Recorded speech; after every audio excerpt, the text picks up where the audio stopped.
Hoje nós vamos também continuar e falando sobre as fases do luto, as fases do luto. E nós vamos também olhar para um salmo e específico um versículo. Então gostaria que você abrisse comigo em Salmo 23.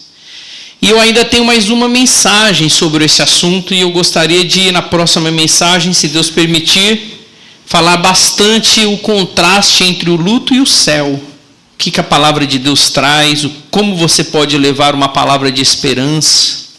Salmo 23, pode pôr slide. Salmo 23, versos de 1 a 6. O Senhor é o meu pastor, nada me faltará. Ele me faz repousar em pastos verdejantes, leva-me para junto das águas de descanso. Refrigera minha alma, guia-me pelas veredas da justiça por amor do seu nome.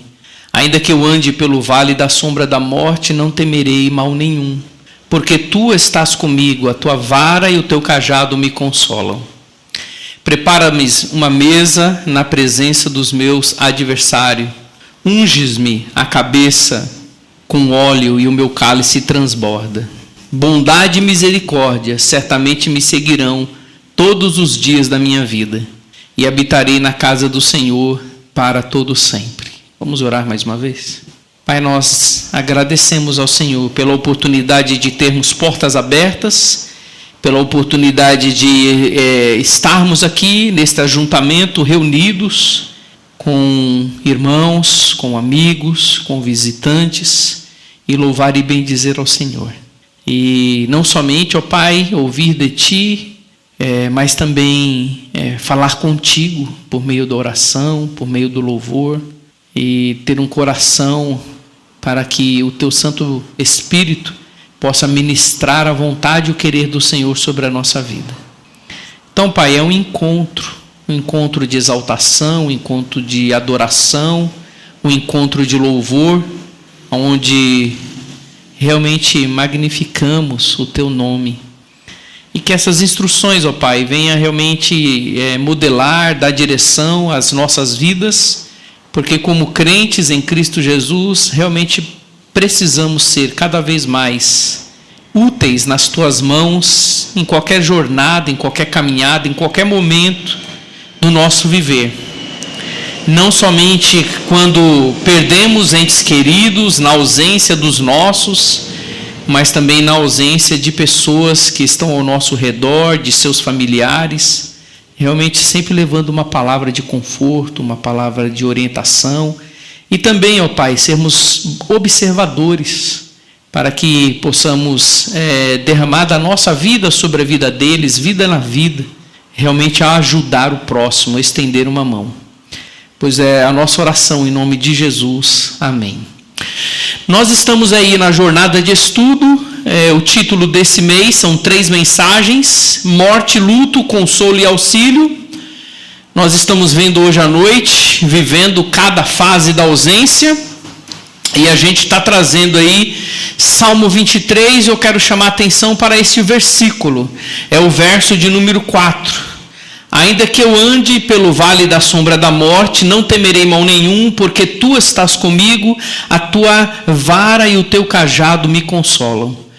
Esses 4 primeiros versos de Salmo 23, ele vai fazer uma analogia, colocando a cada um de nós, né, como ovelhas, e o Senhor como um pastor por excelência, pastor de pastores.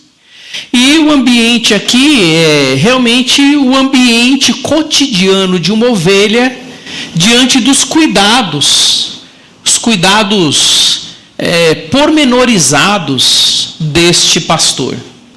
E a ovelha, ela nem sempre está em pastos.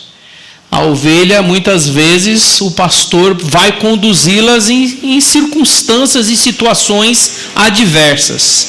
E esse primeiros 4 versos vai falando destas circunstâncias em que esse pastor vai cuidando destas ovelhas, inclusive em terreno que não é uma planície. Vai falar sobre o vale. Eu trouxe aqui uma imagem de um vale, né? E você pode ver aí que esse vale é um vale onde está ensolarado, está claro, né? A estrada bem delineada, por mais que seja uma estrada que não é pavimentada, que não é asfaltada, mas é um local que muitas vezes uma ovelha pode caminhar. Davi está pensando em um vale. O autor do Salmo aqui está pensando de uma ovelha que passa por uma estrada, muitas vezes não plana, não fácil, não é? Andar num vale poderia acontecer muitas coisas. Num vale você poderia ser assaltado. Salmo 121 fala sobre isso, não é? Da pessoa que tem a proteção do Senhor na sua caminhada e que, olhando para os montes, de onde me virá o socorro? A ideia do salmista ali é que realmente o monte é um local também perigoso, que pode passar por privações, por assalto. Então, diante desses montes, descendo para o vale, aonde você está andando, você pode correr perigo. Aqui a ovelha pode correr perigo, né? E principalmente aí, dependendo do horário. Olhando para o verso, ainda que eu ande pelo vale da sombra da morte. É claro que ele não está falando de um vale no sentido literal. Ele está falando aí da ovelha do Senhor, do seguidor do Senhor, que muitas vezes vai passar por momentos de turbulação na sua vida.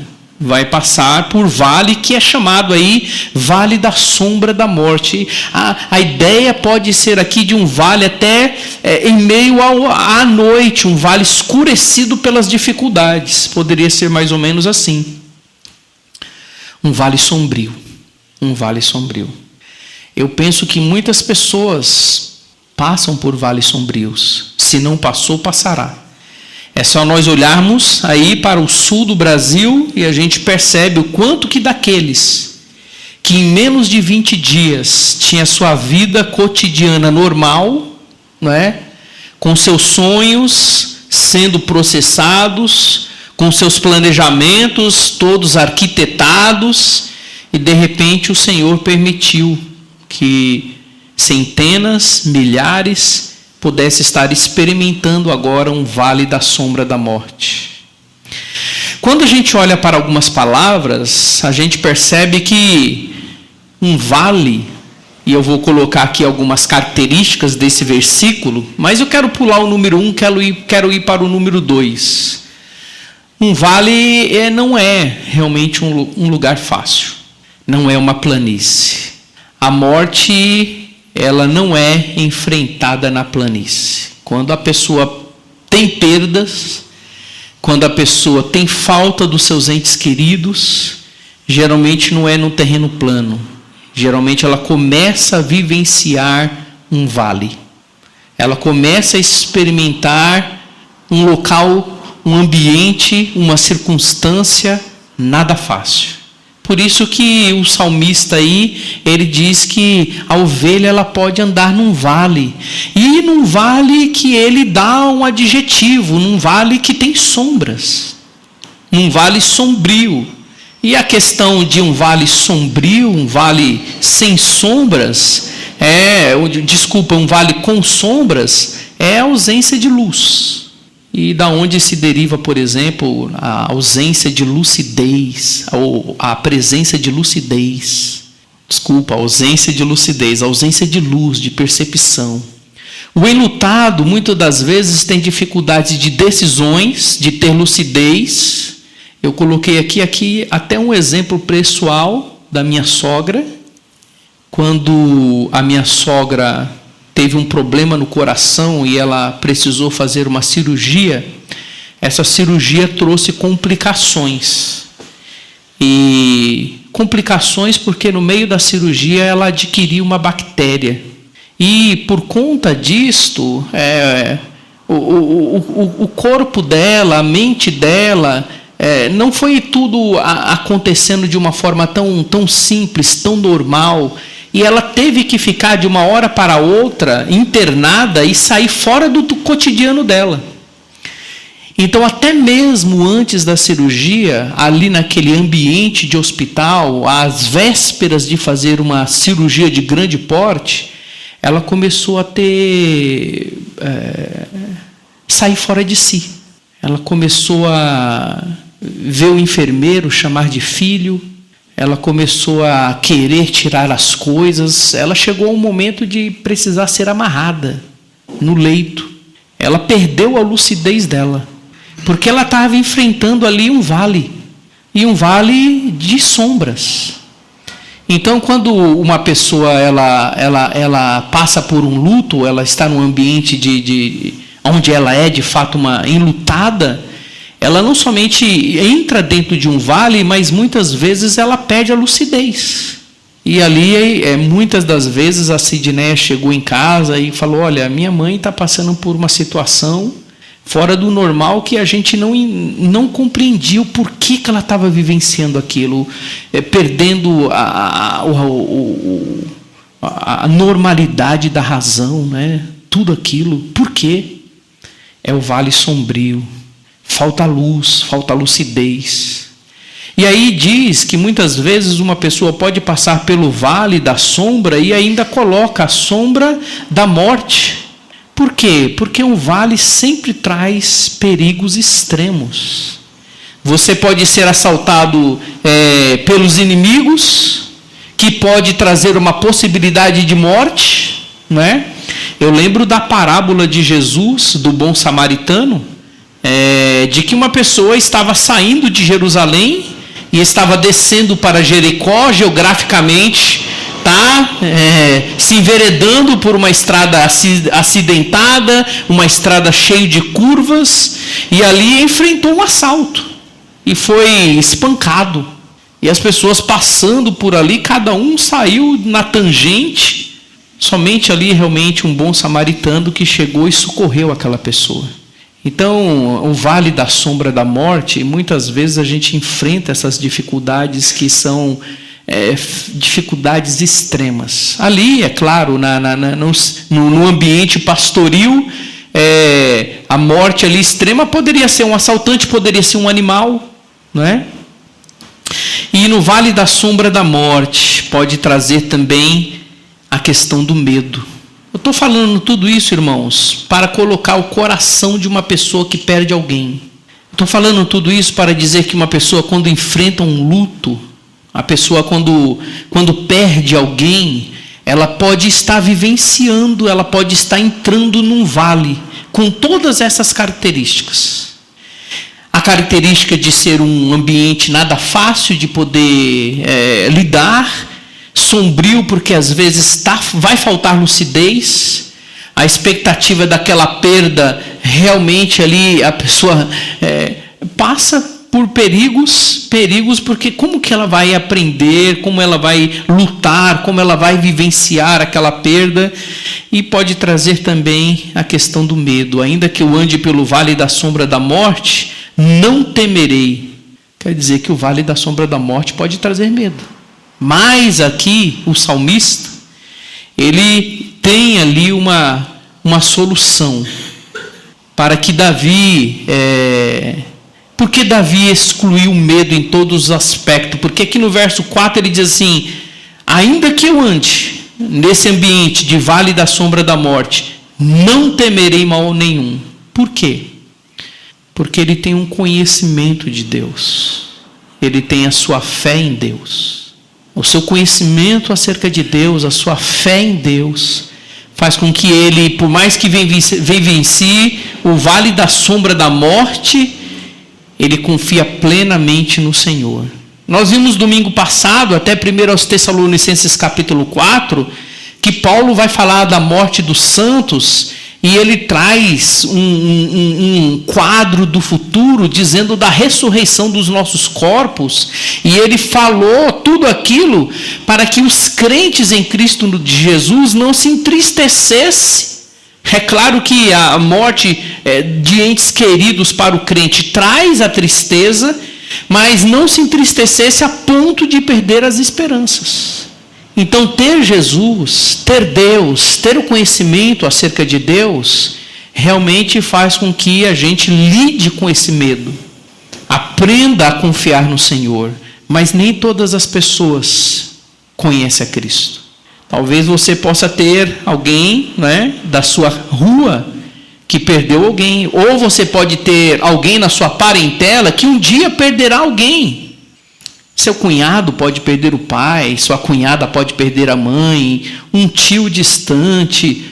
Você pode ter alguém no ambiente de trabalho que perca pessoas queridas.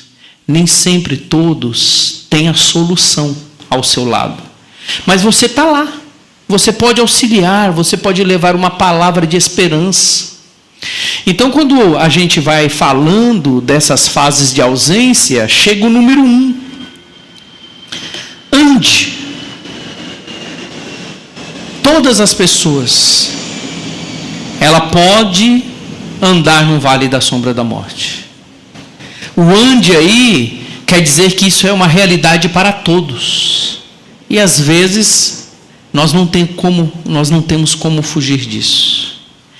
Se você um dia encontrar alguém que esteja passando pelo vale da sombra da morte por conta de perdas, por conta de ausência sentida, real, como você ajudar? Como você identificar? Então é isso que nós vamos ver nessa noite. Possíveis fases da ausência, da perda de uma pessoa, de um ente querido. Primeira coisa que nós queremos colocar aqui são alguns pensamentos equivocados sobre o luto. Primeiro deles, o luto está limitado pelos dias da licença que a legislação concede diante do seu vínculo empregatício. Quanto tempo dura o luto? Dura os 5 dias que a sua empresa te dá. Não, dura os 3 dias que é decretado luto oficial. Será? Será que a pessoa vivencia um luto baseado nos pequenos dias de uma legislação? Não. Outra coisa que a gente precisa considerar em tudo isso, que os lutos são iguais? Será? Depende da profundidade do relacionamento e como cada pessoa lida com essa perda. Falei para vocês, domingo passado, que minha mãe perdeu a minha avó há muitos anos. Tem mais de 30 anos. E que eu já peguei minha mãe chorando com saudade da minha avó. Comentei também domingo passado que dia 2 de maio agora fez 18 anos que meu sogro faleceu. Que essa data é sempre lembrada na minha família, porque traz um pesar. Tem pessoas que sabem lidar com o luto breve, de tempo mediano, mas tem pessoas que vai ter que aprender a lidar com o seu luto durante bastante tempo, e você precisa identificar essas fases e ajudar as pessoas de acordo com ela. Outra coisa também não existe a desvinculação no âmbito do pensar. Você não pode falar para uma pessoa que está em luto, olha, não pense nisso. Às vezes é até uma ofensa. Não vou pensar nesta pessoa que marcou a minha vida, que é a minha metade, que foi embora um pedaço de mim, você está dizendo para eu não pensar nisso. Pode ser também que a introspecção é um outro aspecto, ficar sozinho. Algumas pessoas pensam que isso pode trazer cura. Não quero conversar sobre isso. Mas a introspecção, querer ficar sozinho, nem sempre traz cura. Às vezes você precisa realmente conversar com essa pessoa. Você precisa procurar essa pessoa. Você precisa se tornar disponível para esta pessoa. Outra coisa que as pessoas podem dizer que luto é coisa de mulher, né? Olha, muitas das vezes, dentro desse contexto do nosso Brasil, vai dizer que isso daí não é coisa de homem, não. Ter luto, passar por luto, não é? Uma outra questão também isso daí é só uma emoção. Isso logo passa.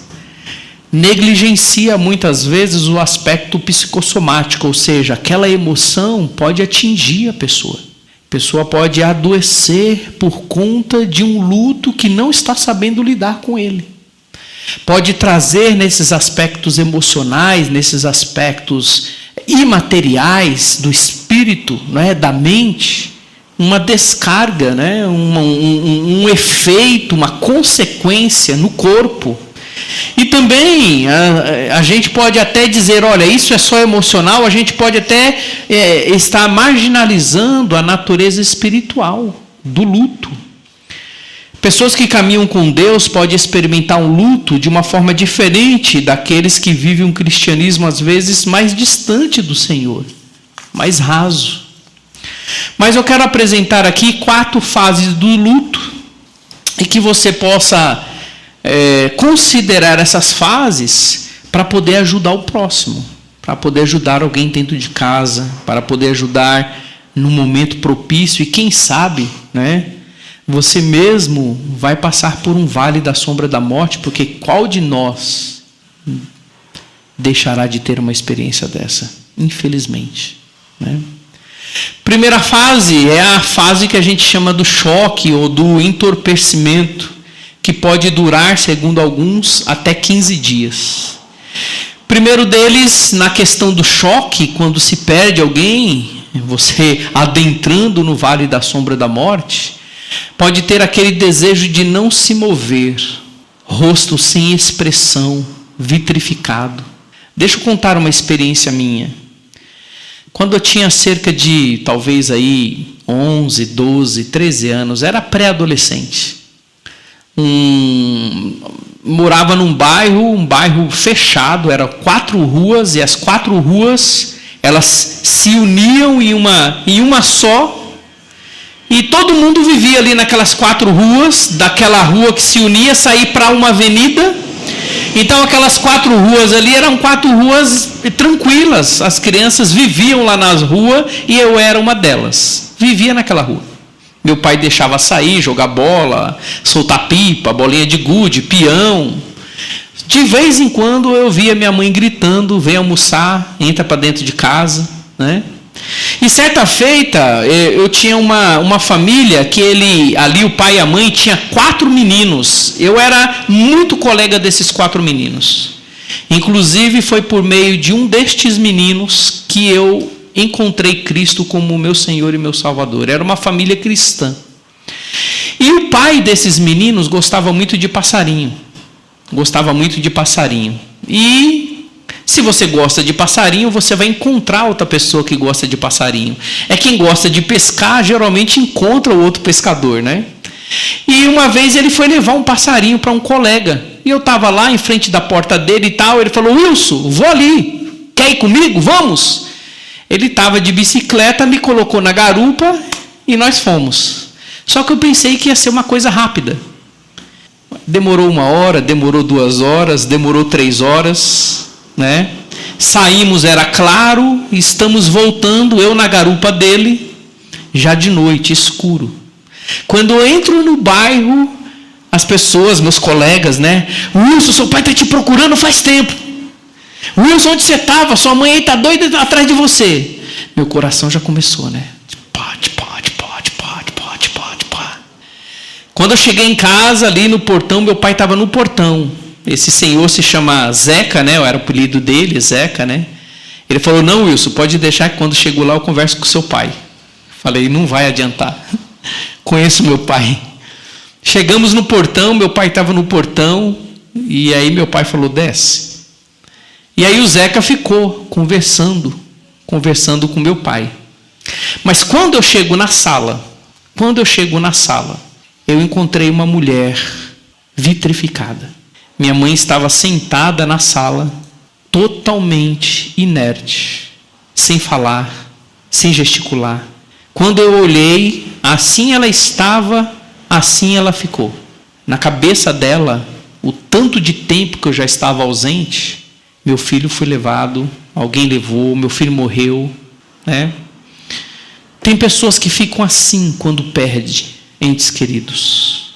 Aquele momento do choque, que você precisa auxiliar, porque é um choque a perda. Eu tive um professor na PEC, que é um curso de capacita pessoas para o ministério com crianças.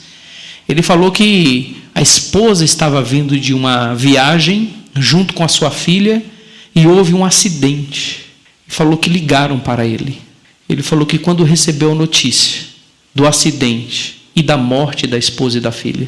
Que ali mesmo ele não conseguiu segurar, e ele defecou, e ele urinou, ele diz que ele caiu ali, caiu. Tem pessoas que passam pelo vale da sombra da morte, que é choro, que é um rosto sem expressão, as mãos caem, senta-se, não consegue dirigir. E o que fazer? Você está ali para ajudar. Você está ali para ajudar. Para só matar a curiosidade, né? Meu pai desceu. E aí quando ele me viu, ele falou bem assim: Wilson, a sua sorte é que eu fiz uma promessa para o Zeca de que eu não iria te bater. E foi uma das coisas que aconteceu de grave na minha vida e que eu não levei um apanho do meu pai.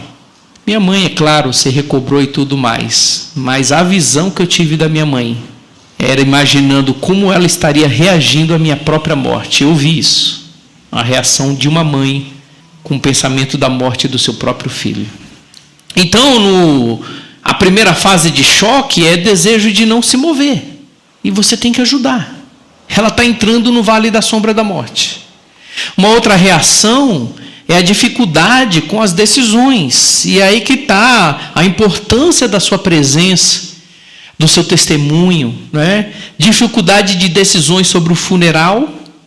E não sei se você já passou por essa experiência, mas quando às vezes a pessoa perde entes queridos e que chega ali na funerária, às vezes você é enganado. Te começa a enfiar muita coisa. E você não está ali para, às vezes, com juízo bem discernível.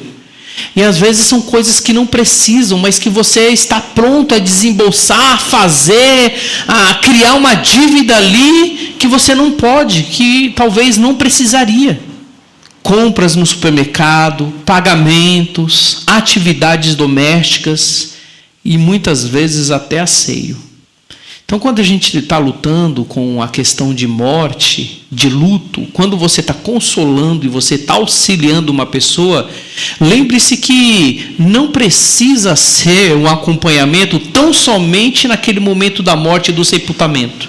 Talvez seja importante, se é seu parente, se é uma pessoa chegada, se é alguém que você tem uma porta aberta, acompanhar a primeira semana, acompanhar talvez a segunda semana, não é?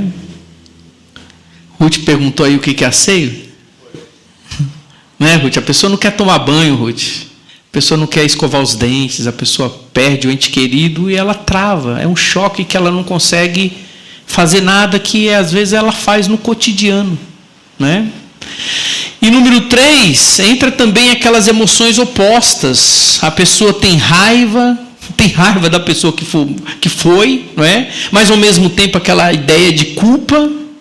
Tem a questão do medo, mas também a questão da coragem, porque vem uma força sobrenatural para você fazer algumas coisas, que depois você vai falar, como é que eu consegui essa coragem, essa força? Vem também tristeza e alegria, e eu coloquei ali o exemplo do falecimento do meu avô, porque você vive numa cidade hoje tão corrida e às vezes você não tem tempo de fazer, né, aquele encontro de toda a família, e praticamente isso não acontece mais numa cidade grande. Antigamente você via toda a família geralmente de casamento, mas hoje casamento tem muitos que não estão casando. Às vezes a gente vê pessoas se juntando, alguma coisa ali muito restrito aos pais, aos irmãos. Mas quer ver um local onde você vê todo mundo? É no velório. No velório. E quando você vê todo mundo no velório, aquela pessoa que você viu pequeno, agora ela está grande, aquela pessoa que era magra, agora está gorda, aquela pessoa que era gorda, quem sabe agora está magro, e você tem aqueles altos e baixos, você tem um choro, mas você tem alegria. Eu era um jovem quando meu avô morreu, meu avô materno, e a gente estava com aquela primaiada todinha. Precisou alguém da família chegar e falar, ó, meninos, seu avô morreu. Seu avô morreu. Para. Mas ao mesmo tempo você entra dentro da sala. Ele foi velado na casa do meu tio. E aí você olha para o rosto, você olha para o corpo, você começa a desabar em choro. Fica esse altos e baixos. Essa é a primeira fase. A segunda fase é a fase que nós chamamos de fase da procura. A pessoa anseia e busca por aquela pessoa que já foi, que faleceu, que já não mais está ali, não é? Então pode durar até 4 meses. Eu estou colocando aqui, né, baseado em alguns estudos, a média, mas vai de pessoa para pessoa. Mas diante dessa fase tem aquela alta sensibilidade, o cheiro. A pessoa esteve aqui, ou a pessoa parece que está aqui, não é? Eu ouço a voz. Rapaz, eu ouvi a voz. Eu tive uma percepção de ter ouvido a voz da minha mãe, ouvi a voz do meu pai. Pouco tempo que faleceu, mas você tem aquela percepção, né? Onde a pessoa sempre sentou. A gente tem um lugarzinho na mesa, né? A gente tem um lugarzinho no sofá, eu não sei na sua casa, mas lá na minha casa tem um lugarzinho da mesa, tem um lugarzinho do sofá, né? Pertences, brinquedos, roupas, fotos, imagens. Não consegue ver uma foto, não consegue ver uma imagem. Música, aquela música, olha, marcou o nosso relacionamento e agora eu ouço a música, eu choro. Lugares, olha, nossa família ia sempre para aquele lugar, né? Não posso ir mais lá. Pratos. Então essa alta sensibilidade é uma forma também de você ouvir. É uma forma também de você, falei domingo passado, né? Que a importância da história, de quando você está visitando uma pessoa após uma perda, após um luto, você sentar na sala da pessoa e falar, olha, me conta uma história sobre essa pessoa. Me dê um testemunho sobre isto. Isso ajuda você a auxiliar uma pessoa com a sua perda, né? E a última parte, nesse ponto 2, essa raiva dirigida ao falecido e, ao mesmo tempo, uma culpa dirigida a si mesmo. Por exemplo, a esposa que perde o marido, que deixou a casa com grande perigo financeiro. Ela tem, né, aquela culpa, mas, ao mesmo tempo, aquela acusação. A gente já conversou lá em casa, né? Acho que a gente já está nessa idade, né? De saber as senhas, de saber as contas. Olha, você precisa me mostrar aí, né? Geralmente você tem uma pessoa da família que geralmente se responsabiliza sobre as finanças. Você precisa passar uma hora o orçamento de casa, você precisa passar uma hora as senhas, as contas, para a gente poder ter um equilíbrio, porque se você faltar, ou se eu faltar, como é que a gente faz, né? A mãe que sente culpa pela morte do bebê, como se pudesse ter feito algo a mais. Tomamos decisões de acordo, às vezes, com a luz, com a percepção que temos. Eu tenho uma irmã, ela tem um menino, 24 anos, Marcos Paulo, mas ela perdeu uma criança numa segunda gestação. E foi um aborto espontâneo, mas isso marcou minha irmã. Marcou. E a gente percebe o quanto que isso atinge uma mulher, uma mãe. O menino ia se chamar Martin. E ela lembra algumas coisas dele, da gestação. E agora, no Dia das Mães, nós 3 estávamos, eu e meus 2 irmãos, né, minha irmã e meu irmão, nós estávamos almoçando na casa da minha mãe. E a minha irmã estava toda chorosa. E eu falando o porquê, o que aconteceu e tal. Ela falando, olha, eu tenho uma amiga que acabou de perder o seu neném. E ela faz uma ligação com a outra, né, com uma perda de um bebê que ela teve. E essa perda já tem muitos anos, irmãos. Mas não sai da cabeça dela, muitas das vezes. E às vezes fica aquela coisa, eu poderia ter feito algo mais. Por que eu não agi assim? Por que não fiz isso ou aquilo, né? Então a mãe que sente culpa pela morte do bebê, é só um exemplo hipotético, mas fica aquele entre raiva e culpa, no luto, e isso às vezes perdura a vida, e você tem que ajudar. O filho que tem culpa por não ter cuidado do pai na fase terminal da doença, mas ao mesmo tempo tem raiva do pai porque o pai escondeu que ele estava na fase terminal, nessa fase de piora. Exemplos hipotéticos, mas uma terceira fase e penúltima pode durar até 1 ano, que é a desorganização. E aqui eu posso só colocar os pontos. E é aí que entra realmente a nossa assistência. Dificuldade com a rotina, senso de menor valor, uma autocomiseração. Olha, eu não presto. Olha, eu estou pensando, irmãos, que muitos daqueles ali do Rio Grande do Sul vai passar por mais de 12 meses. Não é só uma perda, é uma reconstrução da casa, é a compra de todos os móveis. Às vezes, eu estou ouvindo aí, tem cidades que parece que eles vão construir uma cidade mais distante da margem do rio, uma cidade temporária, porque não dá para reconstruir no momento a cidade ali onde ela estava. Então, tem pessoas ali no Rio Grande do Sul que vai passar por essa desorganização e vai ser mais do que 12 meses. E as igrejas que estão lá, elas vão ter uma oportunidade de acompanhar estas pessoas, passando pelo vale da sombra da morte. Perda e aumento de peso, isolamento, para não cristãos, né? Pode até se enveredar em vícios.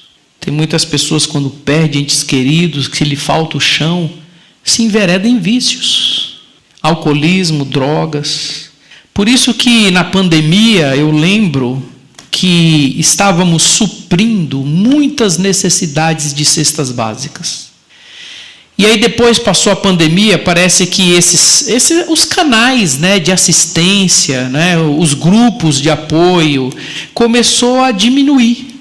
E eu vi algumas reportagens dizendo, olha, precisa continuar.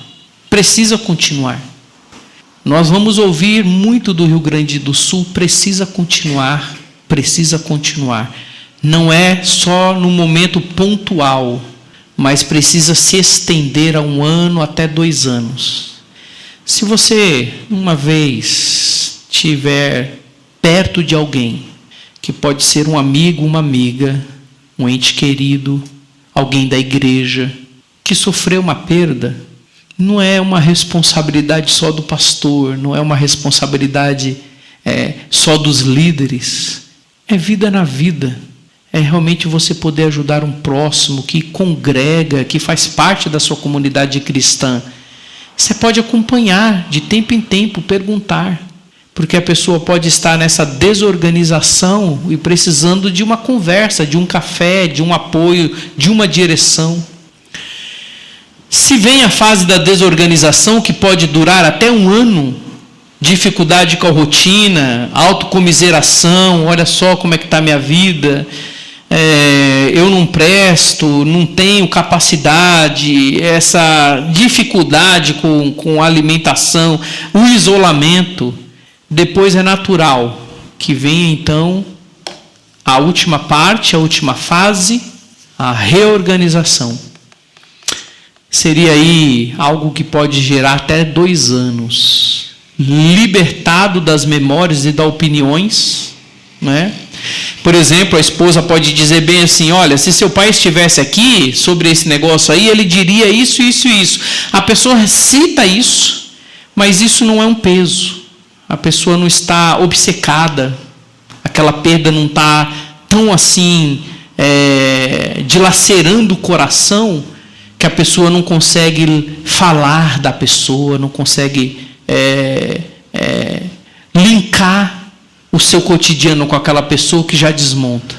Não, aqui a pessoa já está mais liberta das memórias e das opiniões. Atende aos desafios e oportunidades, né? Até às vezes algumas pessoas, passado, é claro, às vezes até depois de 24 meses, né? Ele é viúvo ou ela é viúva, se envereda em outro relacionamento, constrói um novo relacionamento. Já pode ser uma fase de uma reorganização, de de saber lidar com essa perda, né? De novos desafios que vêm na vida. Energia aumenta, boas decisões e hábitos estáveis. Hábitos estáveis. Concluindo aqui, volto para Salmo 23. Ainda que eu ande pelo vale da sombra da morte, todas as pessoas podem enfrentar um vale. Esse vale pode ser um vale de sombra, falta lucidez, falta luz. A pessoa fica tateando no escuro. É uma zona de dificuldade, de morte. Quem sabe, se a pessoa não sabe lidar com esse luto, pode enfrentar uma depressão. Já ouvi histórias de que depois que faleceu o cônjuge, o outro veio a falecer meses depois. Parece que vai a vida e a pessoa também se entrega meses depois. Se a pessoa anda pelo vale da sombra da morte, se ela tem a Cristo como Senhor e Salvador, se ela tem próximo de si a Deus, ela não precisa temer. Deus está presente. Você precisa lembrar a pessoa disso. Mas se a pessoa não tem a Cristo como Senhor e Salvador, apresente um pastor para ela. Sabia que por mais que esta pessoa sabia que por mais que a saudade aí está doendo no seu coração, sabia que por mais que a vida está sem horizontes, está preto e branco, está cinza, o colorido já foi embora, existe alguém que está cuidando de você. Salmo 23 diz que Deus é o pastor. Que por mais que você tenha essa ausência, essa falta, que você está vivenciando este luto, o Senhor está te guiando para que nada te falte. Leve uma palavra de esperança. Quando essa pessoa está com o coração dilacerado, quando está com a sua vida fragilizada, quando está realmente, você pode entrar com o verso 2, olha, esse pastor ele pode te fazer repousar, pode te ajudar diante do seu cansaço, diante dessa vontade de se entregar, diante dessa falta de energia para lutar. Ele pode te fazer repousar em pastos verdejantes. Ele pode te levar para junto das águas de descanso. Existe um Deus que pode pegar o seu fardo e trazer um fardo leve. Não é isso que diz Cristo, salvo engano, Mateus 11:30? Tomai de mim o meu fardo, que é leve. Refrigera a minha alma. Guia-me pelas veredas da justiça, por amor do seu nome. Apresente uma esperança que é Jesus. Apresente um pastor que é Jesus. Você está ali representando Cristo, auxiliando e ajudando esta pessoa.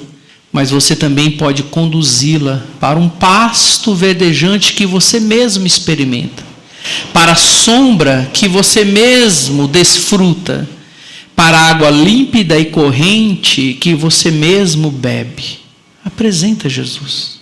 No tempo de fragilidade, no tempo de luto, no tempo de tristeza, você pode cuidar desta pessoa na fase em que ela possa se encontrar, mas você também pode levar para ela um porto seguro. Você pode levar para ela uma paz duradoura. Você pode levar para ela uma esperança e uma vida eterna em Cristo Jesus. Se Deus nos permitir, no próximo encontro nós queremos falar sobre eternidade. O que você pode dizer num luto? O que você pode apresentar sobre os céus? Como é que você pode levar também a palavra de Deus para alguém que está experimentando uma perda? Lembre-se, você estará sempre perto de uma pessoa que experimenta ausências. É uma oportunidade. Eu acho que a igreja brasileira, que está lá no Rio Grande do Sul, está tendo uma grande oportunidade. Possa ser que chegue a nossa vez ou que chegue a sua vez. E você tem que ter uma palavra de auxílio e conforto diante da morte e do luto. Falei domingo passado que sobre esse assunto, o crente, ele deveria ter uma expertise, uma experiência, um conteúdo grande, porque é somente nós, por meio da palavra de Deus, temos a direção correta. Não perca essa oportunidade. Vamos orar? Deus, obrigado pela tua palavra que dá direção, e sabemos, ó Pai, que realmente as nossas vidas não estão isentas de passar por vales. E muitas das vezes são vales realmente perigosos, são vales sombrios, são vales de morte. Mas nós te damos graça pelo teu Filho Jesus, porque nós não caminhamos pelo vale sozinho. Ele tira o temor do nosso coração, Ele dá esperança, e realmente as suas promessas é que nos sustenta em meio à escuridão. Mas, Pai, muitas vezes encontramos alguém que não tem essa esperança, que às vezes não está tão próximo de Ti, que realmente foge à lucidez, e cá estamos como Teus seguidores, como os Teus filhos, com a oportunidade de auxiliar, de ajudar, de se colocar na brecha. Então, Pai, nos prepare para todos os tempos da vida. Nos prepare para sermos um auxílio, um socorro presente, levando a boa palavra do Senhor, as boas novas de salvação em Cristo Jesus. Realmente o porto seguro, a rocha firme que o Senhor é. Pai, eu peço em especial pelos nossos patrícios, pelos nosso povo ali do Rio Grande do Sul, Pai. Muitos deles já perderam seu lar, já perderam seus familiares, perderam tudo que construíram, sua história, e a única coisa que leva é de fato as suas memórias. E eles passarão por tempos de reconstrução, restauração, e no momento de caos, ó Pai, sabemos que o Senhor pode trazer a luz. No momento de caos, no momento em que a gente olha para o túnel e não vê a saída, o Senhor pode se apresentar. Ali como o Senhor se apresentou para Paulo na cegueira espiritual que ele tinha. Pai, que em meio a essas debilidades, em meio a essas faltas, que eles possam conhecer o pastor dos pastores. Que aquelas pessoas possam encontrar esperança não somente para as coisas terrenas, mas que possa encontrar Cristo para as coisas eternas.